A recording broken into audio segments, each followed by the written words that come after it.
प्रिय दर्शक, यदि किसी के हाथ में खाली बर्तन है और वो चला आ रहा है तो ये मत समझिए कि वो भिक्षा पात्र है, वो भीख मांगने के लिए आ रहा है या आपसे कुछ मांगने के लिए आ रहा है। हो सकता है वो सब कुछ बांट के आया हो, क्या पता वो सुबह से बांटने ही निकला हो और अब उसका वो बांटने वाला पात्र रिक्त हो गया हो, खाली हो गया हो। ये सब्जेक्टिविटी है, ये किसी भी चीज़ को देखने की एक विशिष्ट प्रक्रिया है कि आप किस मानसिकता से देखते हैं। देखने में आपकी मानसिकता महत्वपूर्ण है।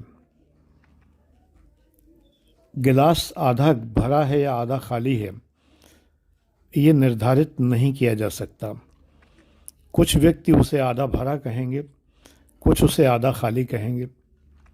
सीढ़ी पर एक व्यक्ति बीचों बीच में खड़ा है, कुछ कहेंगे कि ऊपर जा रहा है, कुछ कहेंगे कि नीचे उतर रहा है।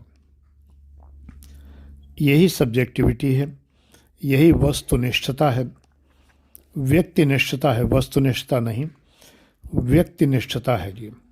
यानी व्यक्ति हर वस्तु को अलग ढंग से इंटरप्रेट करता है, तो ये व्यक्तिनिष्ठता है। वस्तुनिष्ठता क्या होती है? ये रंग लाल है, हर कोई यही कहेगा कि ये रंग लाल है, छोड़ के उन्हें जो कलर ब्लाइंड हैं वो लाल को हरा कह सकते हैं, उनकी बात नहीं कर रहा। लेकिन ये बिल्कुल वस्तुनिष्ठ बात है, ऑब्जेक्टिव बात है कि ये रंग लाल है। लेकिन अगर कोई कहता है कि ये रंग कम्युनिस्टों का रंग है, कोई कहता है ये ख़तरे की घंटी है, ख़तरे का रंग है लाल रंग, कोई कहता है ये रक्त का रंग है, ये व्यक्तिनिष्ठता है, सब्जेक्टिविटी है। तो किसी भी चीज़ को हम अपने नज़रिए से देखते हैं। इस नज़रिए को जर्मन लैंग्वेज में वर्स्टेहन कहते हैं, इंटरप्रिटेटिव अंडरस्टैंडिंग। मैक्स वेबर ने इसको इंटरप्रिटेटिव अंडरस्टैंडिंग कहा है। ये इंटरप्रिटेटिव अंडरस्टैंडिंग है, ये डिपेंड करता है हमारे अब तक संचित ज्ञान के आधार पर, यानी वर्स्टेहन के आधार पर हम तय करते हैं।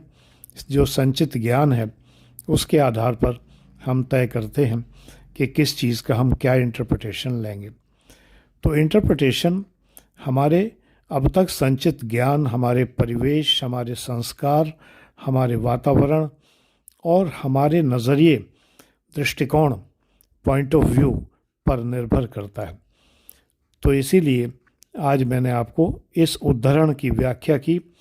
मुझे उद्धरणों की एक पुस्तक मेरे बहनोई श्री बीके वाजपेयी जी ने भेंट की, और ये कहकर भेंट की कि इसमें जितने कोटेशंस लिखे हुए हैं ये सब आप यूट्यूब पर बताते रहे हैं। तो मैं आपको आपके ही कहे हुए वचन भेंट कर रहा हूँ। ये पता नहीं किसने लिखी है, लेखक का नाम नहीं पता मुझे, लेकिन उस पुस्तक में वास्तव में मैंने जो उद्धरण देखे, जो कोटेशंस देखे, वाजपेयी जी ने जैसा कहा वो मुझे लगा कि मैं अपने पिछले वीडियोस में इन सब उद्धरणों का प्रयोग कर चुका हूँ। असल में ये महापुरुषों के वचनों से जो मेरी वर्स्टेहन निर्मित हुई है, जो मेरी समझ विकसित हुई है, उस समझ के कारण मैंने ये उद्धरण कहे हैं। मेरा अपना कुछ नहीं है, मैंने महापुरुषों से सीखा है। जिस व्यक्ति ने ये उद्धरण लिखकर प्रकाशित किए उस व्यक्ति ने भी महापुरुषों से ही सीखा होगा। तो मेरा और उसका स्रोत दोनों का सेम है, स्रोत दोनों का, सोर्स दोनों का सेम है। इसलिए जो छपे हुए उद्धरण हैं ये मेरे उद्धरण प्रतीत होते हैं, हालांकि ये मेरे नहीं हैं लेकिन मेरे उद्धरण प्रतीत होते हैं। तो इसके लिए वाजपेयी जी को धन्यवाद देता हूं कि उन्होंने उद्धरण दिए। तो मैं तारीख वाइज, इसमें डेट वाइज उद्धरण है, तो आज मैंने 5 तारीख का उद्धरण आपके सामने प्रस्तुत किया। ऐसे ही हर उद्धरण के ऊपर डेट पड़ी होगी जो मैं आपके सामने प्रस्तुत करता रहूँगा, कोशिश करूँगा कि प्रस्तुत करता रहूँ, क्योंकि वीडियो बनाने का कोई मोटिवेशन नहीं है मेरे सामने। व्यूज़ बहुत कम है, देख के निराशा होती है कि ऊट पटांग वीडियोस को लाखों लोग देखते हैं और अच्छे वीडियोस को बहुत कम लोग देखते हैं। तो इसलिए बड़ी निराशा यूट्यूब से होती है, आप लोगों से नहीं, आप लोग तो देख ही रहे हैं, तभी तो आपसे मैं बात कर पा रहा हूँ। लेकिन निराशा होती है बहुत ज़्यादा। ऊट पटांग, अश्लील, जलील रीलें लोग देखते हैं और अच्छे वीडियोस नहीं देखते हैं।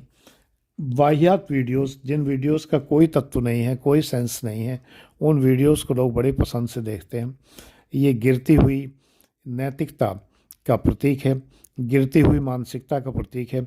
अब क्या कहा जाए, पेरेटो का नियम तो हर जगह लागू होता है कि इस संसार में 20% लोग ही अच्छे होते हैं, 80% बहुत बुरे होते हैं। तो ये मैंने नहीं कहा है, ये पेरेटो ने कहा है। और भारत में तो इसका और आगे है कि जो बचे हुए बीच पर 20% हैं, उनमें भी 20% यानी टोटल के 4% बहुत अच्छे होते हैं, और जो बाकी 16% हैं वो बहुत ख़राब होते हैं।